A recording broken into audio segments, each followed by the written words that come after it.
Coming up on the Q30 Newscast, Quinnipiac has been named one of the best universities for veterans. Construction in Hamden is causing disruption for Quinnipiac students and area residents. And another black bear has been found near the Mount Carmel campus. All this and more coming up on the Q30 Newscast.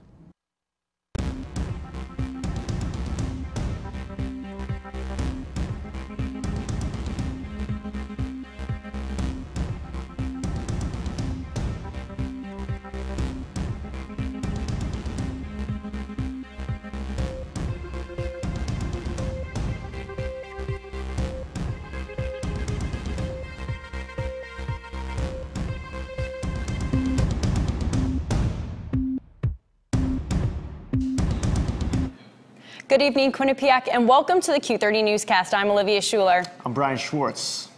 Breaking news tonight out of Cheshire. Reports say an inmate has escaped from the Cheshire Correctional Facility. According to police, 25-year-old Lewis Clark escaped just around 7 o'clock this evening. Cheshire Police, State Police, and the Department of Corrections are on a manhunt for Clark at this hour. Cheshire's Level 4 security facility is located 7 miles from Quinnipiac's Mount Carmel campus. Quinnipiac's Associate Vice President for Public Relations, John Morgan, told Q30 News tonight, quote, "Public safety has been in contact with the state police and Cheshire Police since the inmate escaped earlier this evening. We have no reason to believe that the inmate is anywhere near the university. As a precaution, we have assigned additional public safety officers to patrol the university tonight," end quote. Stick with Q30 News on Twitter for more as this story develops. We have an update now. They have found the suspect right now, so we'll continue to update you more on that at Q30 News on Twitter. A Quinnipiac student was arrested early Sunday morning on charges of burglary. Hamden police were responding to a burglary alarm at a law office on Whitney Avenue. When police arrived at the scene, Dylan Rispoli was found in the basement of the building. Rispoli will appear in court November 12th. Quinnipiac officials say he is still enrolled as a student at the university. This past Saturday, the nation faced another mass shooting. 46-year-old Robert Bauer went inside the Tree of Life Synagogue in Pittsburgh, where he shot 11 people. According to USA Today, Bowers was armed with 1 assault rifle and 3 handguns. On social media, Bowers posted anti-Semitic rants about the shooting. Yesterday, at the Herald's House for Jewish Life, the Quinnipiac community came together to honor the 11 victims killed. U.S. News and World recognized Quinnipiac as one of the best colleges for veterans. Quinnipiac participated in the Yellow Ribbon program. This program gives funds to veterans who have served after September 10, 2001. Q30's Sarah Russell has more. The university and 200 students at Quinnipiac are receiving special recognition this past week. Quinnipiac University was named #1 school in Connecticut for veterans and number 18 in the country according to Military Times. We have, by and large, the best resources available to veterans in the state, obviously. We get a lot of things that a lot of our schools around us don't. The school is credited with providing support for the veterans at the university. Quinnipiac participates in the Yellow Ribbon program, where the school works with the Veterans Association to cover any tuition over the government-granted in-state rate. Those student veterans won't have out-of-pocket expenses and have a living stipend while they live here in the community. The military graduation rate at the university stands at 90%, which the veterans credit to their support from the school and for each other. It really goes back to the student veterans that graduate on time, to get through the courses first time through. If they struggle, they go seek help and they have the support structure to help them do that, which gets them to their mission, to their goal of getting a degree. We watch out for each other. We really help when it comes to if someone's having a hard time with classes or situations and you need to talk. We understand stress better than others. But the veterans aren't satisfied with just attending the #1 school for veterans in the state. They want to keep working on bettering their organization and life at the university for future veterans. If anything, I'd like to see the organization do more of, more outreach with the school, more outreach with new veterans.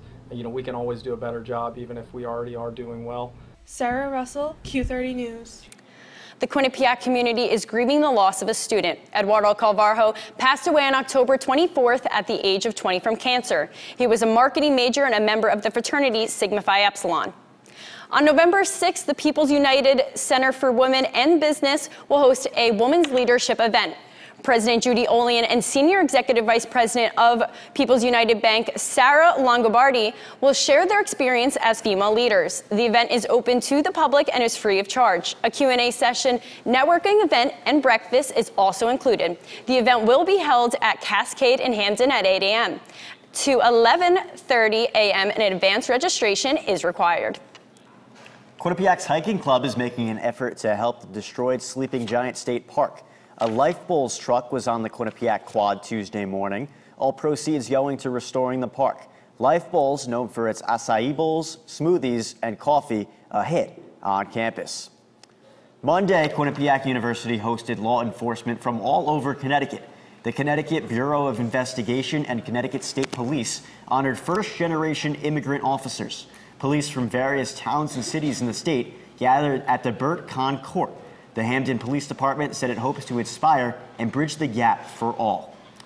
Just about a week now until midterm elections, tensions are rising as the voting gets closer. Q30's Kerry Golden has more. The midterm elections give citizens the opportunity to vote on seats in both the House and the Senate.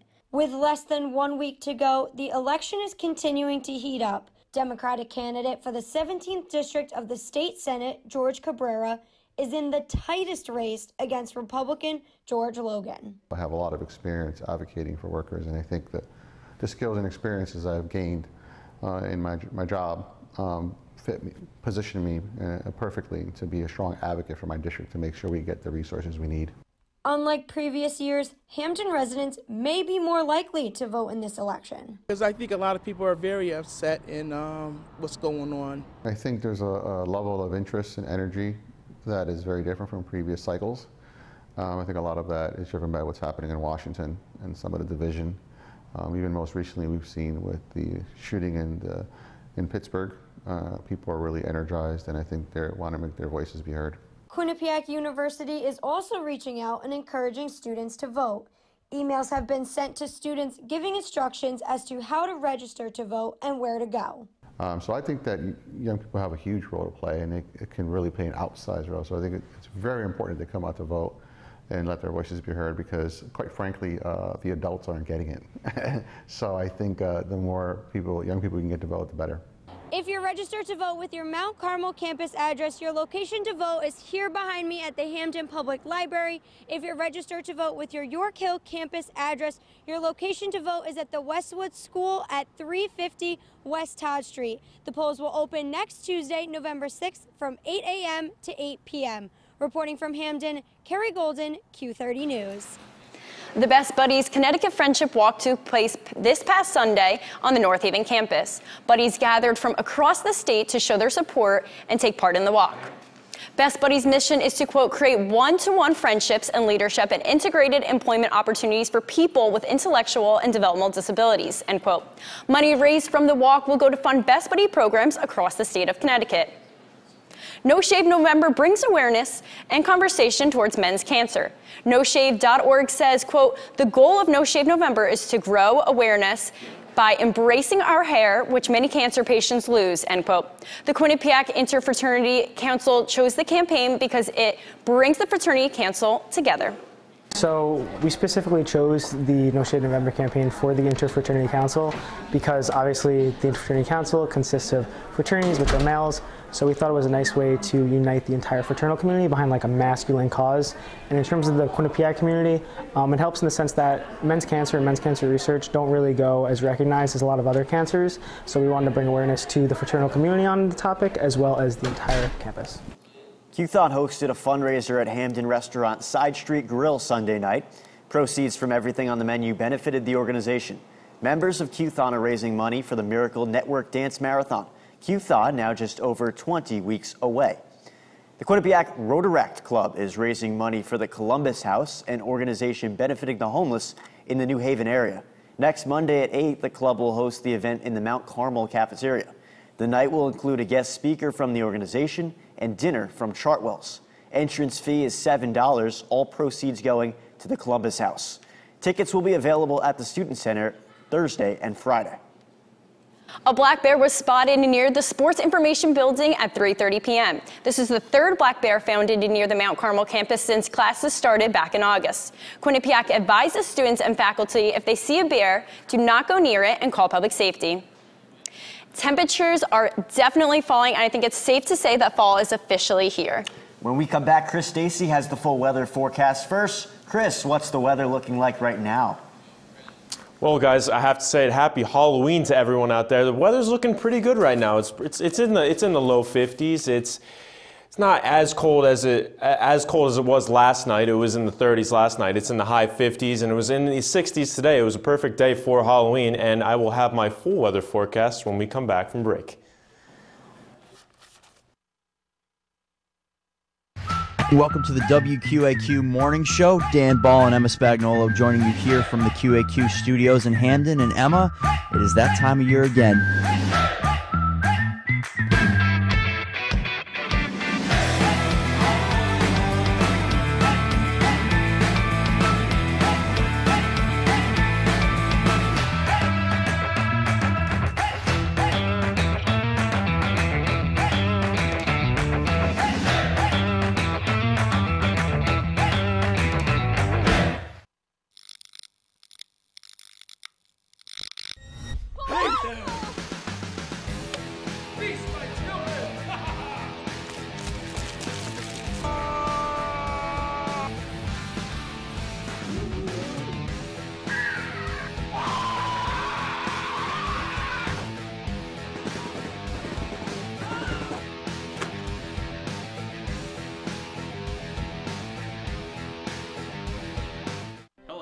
Tonight on Sandwich News, we will determine what makes a good sandwich and a bad sandwich. First, the standard sandwich. Uninspired and frankly, a little gross. But we have here a Ray and Mike sandwich, the Cadillac of sandwiches.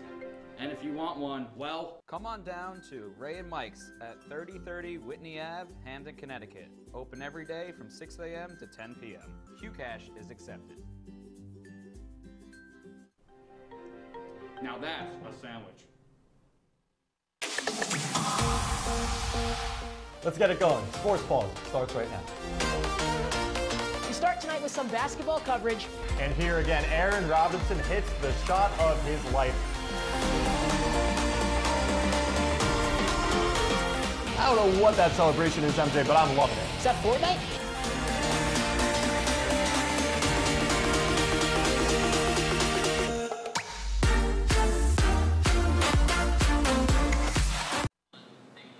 Quinnipiac provided its final flu clinic on October 29th. Christy Chase, Director of Health Services at Quinnipiac University, said they ordered 250 additional vaccines after running out of supplies 2 weeks ago. According to the Center of Disease and Control and Prevention, between 5 and 20% of the U.S. population comes down with the flu each year. 200,000 are hospitalized because of flu-like complications. If you didn't get your vaccine through Quinnipiac, you can go to Walgreens, CVS, Walmart, or Rite Aid to receive your vaccine. These locations have a $0 copay with insurance. Another option is having your local care provider. The Arnold Bernard Library hosted a panel discussion on inclusive diversity on October 29th. The speakers came from the History and Political Science departments. Speakers presented on Frederick Douglass and his role in spreading inclusive and diversity. After the event, there was a tour of the Frederick Douglass exhibition. Quinnipiac Creative Writing is hosting a creativity and arts discussion Thursday. Javier Zamora will be speaking to the group. The El Salvador native is a Radcliffe Fellow at Harvard and is a published poet. The event is at 3:30 in the Carl Hansen Student Center, room 120. Construction around Hamden has disrupted many Quinnipiac students and area residents. Evergreen Avenue in Hamden is one of the streets most affected. Q30's Callie Keys has more.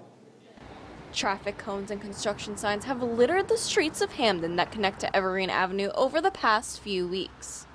Today, many roads were closed due to the most recent project, a part of the Hamden paving program. And these road closures may continue until Thanksgiving. The paving started a week ago Monday. We're expecting it to go to about Thanksgiving. This project comes after a mix of complaints from residents and We do have an independent study is done on all of our road system. So an evaluator come in, they actually give us a grading system for the roads, scores. So that's a big component of it. many Quinnipiac students who live off campus live off Evergreen Avenue, and this project has caused several inconveniences for them. That there was one day in particular where my drive home was kind of ridiculous because I was rerouted like twice. It was only a 6-minute, maybe less change, but it was still a little frustrating because after a long day, that's the last thing you want to be doing is changing your route home. Something that also concerns both students and residents are the raised bumps on the road. Sometimes you miss the bump sign and it hits the tires hard, so I just really hope that it doesn't ruin my tires in the long run. Kazar has said so far there has only been one issue with these raised bumps. I think there was one flat tire, but we try to avoid, we try to warn them, but sometimes they don't always abide by the rules of the road. Hamden Mayor Kurt Lang tweeted this morning that the Hamden paving program continued today on Evergreen, and that Bryside Drive off Sherman Avenue would be the next road to be paved. In Hamden, for Q30 News, Callie Keys. Thank you, Callie. Hamden police warned families of where they should not trick or treat. Here's Kaylee Heffler with more as we check out what's going on in your area. Thanks, Brian. In preparation for tonight's trick-or-treaters, a long list of registered sex offender addresses in Hamden have been released. This is to make parents and children aware of areas to stay away from while out trick-or-treating. The list includes over 50 registered sex offenders in Hamden alone. This list can be found publicly and is regularly updated by officials. The former mayor of Hamden, Craig Henrici, died last Tuesday. Henrici, who was 65 years old, fought a courageous battle with pancreatic cancer. Before his death, he served as town mayor from 2005 to 2009 and will be missed greatly by his family, friends, and the community. 3 Ohio men were caught stealing catalytic converters from parked cars in Hamden. One of the men, Lamar Pierre, was already wanted as a fugitive of justice. Police responded to a call around 4 a.m. Friday morning and found the men with multiple power tools and 4 already stolen catalytic converters. All 3 men were arrested. In other news, 22-year-old Taylor Papa from North Haven won $30,000 in the Mega Millions jackpot. Papa bought her ticket from the local Side Street Grill where she works as a waitress. The $30,000 Papa won was the largest amount won in Connecticut. Overall, Connecticut saw $32.9 million generated from sales this Mega Millions jackpot. Back to you guys at the desk. Thanks, Kaylee. We have your full weather forecast, an update on the tragic event in Pittsburgh last weekend, and a look at Quinnipiac sports. We'll be back after this. Hello, and tonight on Sandwich News, we will determine what makes a good sandwich and a bad sandwich. First, the standard sandwich. Uninspired, and frankly, a little gross. But we have here a Ray and Mike sandwich, the Cadillac of sandwiches. And if you want one, well, come on down to Ray and Mike's at 3030 Whitney Ave, Hamden, Connecticut. Open every day from 6 a.m. to 10 p.m. Qcash is accepted. now that's a sandwich. If you like debate, That's a converted relief pitcher making the start because it was a doubleheader. You got no hit by a relief pitcher. You can't tell me that's not embarrassing.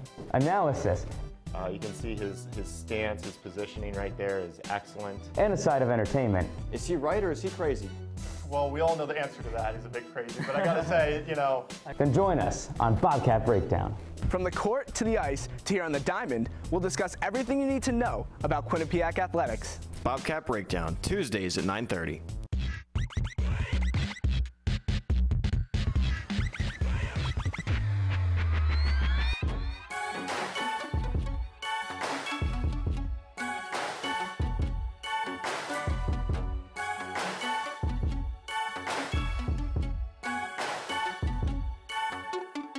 From Hamden to Hollywood, we are your source for entertainment news.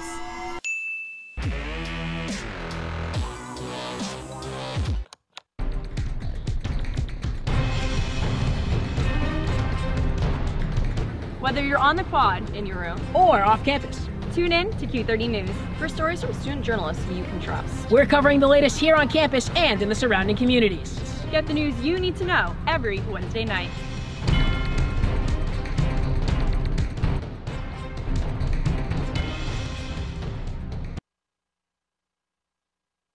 Hey, and thanks for sticking with us here on the Q30 Newscast. We're going to take a look at the 7-day forecast here. You see good weather here tonight for Halloween. It's going to be in the low 50s, maybe sweatshirt weather out there for you. Tomorrow, Thursday, it's going to go into the 60s once again like it did today. A low of 55, maybe break out the sweater once again tomorrow. And then Friday looking pretty much the same as Thursday, except you're going to have a little bit more showers there in the morning. Saturday, temperature will drop a little bit. Those showers are going to carry over from Friday, low of 39, seeing a little get colder. Sunday, sun's going to come back out, high of 55, so a little bit colder than Saturday. But the low on Sunday night will be a little bit warmer than Saturday. On to Monday, it's going to be partly cloudy with a high of 57 and a low of 46. It's going to be a great day. Start your week off, and Tuesday, the rain is back, high of 59 and low of 55. We're going to take a look now around the state of Connecticut to see what temperatures are tonight for trick-or-treating out there. And as you can see, around the mid to high 50s. You're going to see New Haven is in 57 degrees along with Norwich, New London at 56 along with Hartford, and then Torrington 54 and Danbury 56. So make sure if you are trick-or-treating tonight, you put on a little bit sweater. It's going to be a little bit chilly out there, and make sure you stay safe and enjoy that camera. Olivia, Brian, back to you guys. Thanks, Chris. On a national level, the accused suspect of the mail pipe bombing had his first day in court. And the World Series continued in Boston, their celebration. More. Cassidy Berger has more. Tragedy struck in Pittsburgh on Saturday when 11 people were murdered at the Tree of Life Synagogue in the neighborhood of Squirrel Hill. Robert Bowers has been charged with 29 criminal charges, including obstructing the free exercise of religious beliefs, which is a hate crime that federal prosecutors are pursuing the death penalty for. President Trump visited Pittsburgh yesterday, evoking protests from those in the community. Cesar Sayoc Jr., the mail pipe bomb suspect, had his first day in court this Monday. The FBI said that Sayoc had a list of 100 possible targets. Sayoc was arrested outside of Miami last Friday after news that another bomb addressed to CNN's Atlanta headquarters was found. The people whose names are on the list were notified as a precaution, including an editor at the New York Times. Sayoc will be prosecuted in New York City. On a lighter note, the World Series has come to an end with the Red Sox taking the trophy in Game 5. This making the fourth World Series trophy Boston will bring home in the past 15 seasons. This morning, the duck boats took to the streets of Boston, and so did the fans. Many New England youth skipping classes to attend. Several fans tossed beer cans at the Red Sox players and staff, one can taking a direct hit at the World Series trophy. Others hit team manager Alex Cora and a bystander who was urged to get treatment for a gash it left. That's all for National tonight. Back to you. When we come back, Shane Donahue is in studio to cover the Quinnipiac Bobcats. Quinnipiac men's ice hockey is moving up the ranks. Shane will have more. We'll be right back.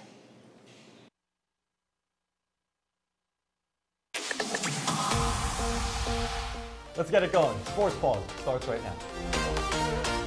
We start tonight with some basketball coverage. And here again, Aaron Robinson hits the shot of his life.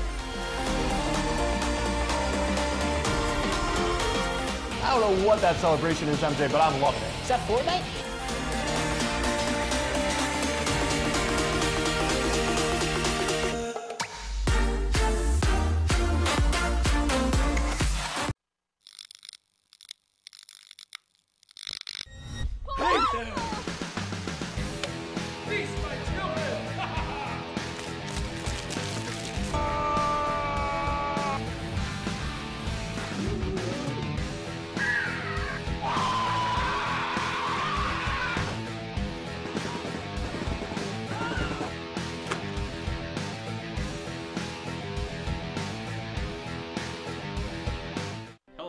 Tonight on Sandwich News, we will determine what makes a good sandwich and a bad sandwich.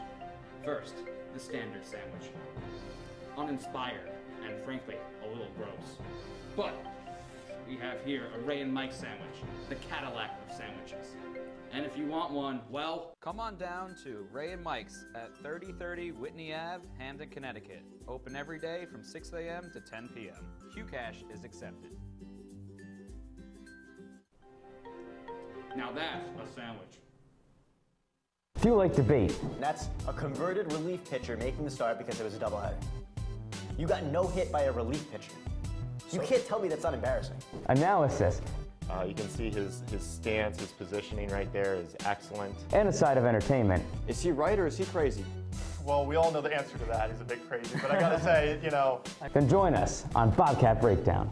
From the court to the ice to here on the diamond, we'll discuss everything you need to know about Quinnipiac athletics. Bobcat Breakdown, Tuesdays at 9:30. Quinnipiac men's ice hockey is climbing the national rankings. Shane Dennehy is here with sports. Shane, what's going on?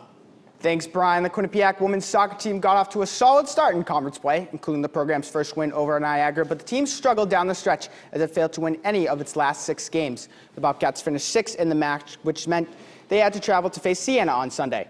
Kelsey Goldring scored a PK in the 3rd minute of the game, but just 4 minutes into the second half, Emily McNeilis tied the game at 1 for Siena. In overtime, McNeilis would score her 2nd of the game. That would send Siena to the MAC semifinals and Quinnipiac back to Hamden as it finished the month of October winless. The Quinnipiac men's ice hockey team played a home-and-home series with American International College this weekend. Let's see how they did. People's United Center, as I said, AIC. Craig Martin coming in. He flicks that over Alex Whalen. Alex Whalen, 40 seconds into the game, already has the Bobcats up 1-0. Wyatt Bongiovanni, one of the 12 freshmen on this squad, he puts that one into the net, 2-0 just 3 minutes later. Wyatt Bongiovanni right here, he roofs that into the back of the net. He hits that water ball. Let's take a look at that one again. It's bottle hunting season here in Hamden. Wyatt Bongiovanni, 3-0 QU. Great puck movement, Peter Delabator. Alex Whalen at the front. He puts the Bobcats up 4-0 after the first period. Alex Whalen having himself quite the game. He finishes with a hat trick. Quinnipiac wins this one 9-2. Quinnipiac's most goals they've scored since 2013 when they put 10 goals past Cornell. Quinnipiac men's soccer team finished conference play with a convincing 6-0 win over last place Monmouth this afternoon. Rashawn Dowley scored 2 goals in the first half, and the Bobcats would go on to score 4 in the second half to cap off the win. Quinnipiac will host the semifinal on next Thursday with opponents still to be determined. And let's take a look at the MAC bracket. Fairfield with a 1-0 win over Manhattan, They will be the 1 seed and they will host the MAC tournament. Quinnipiac, the 2 seed. After this, the MAC quarterfinals will be played this Sunday. The highest seed left will play Quinnipiac here in Hamden, which they are 7-1-1 this season. Fairfield will get the lowest seed remaining. Brian, back to you guys at the desk. All right, Shane, thank you. Should be interesting to see Quinnipiac men's soccer in the postseason and how they'll play. They're looking pretty good right now. Finally, students in Quinnipiac School of Engineering carved pumpkins today, but in a pretty innovative way. These Bobcats used the school's laser to carve the pumpkins. Pretty cool and fun stuff there. That is all the time we have this week. Stay up to date on all the news around Quinnipiac and the Hamden area. Follow us on Twitter, Q30 News, Facebook, Q30TV.com. Thanks for watching and have a safe Halloween, Bobcats. Good night.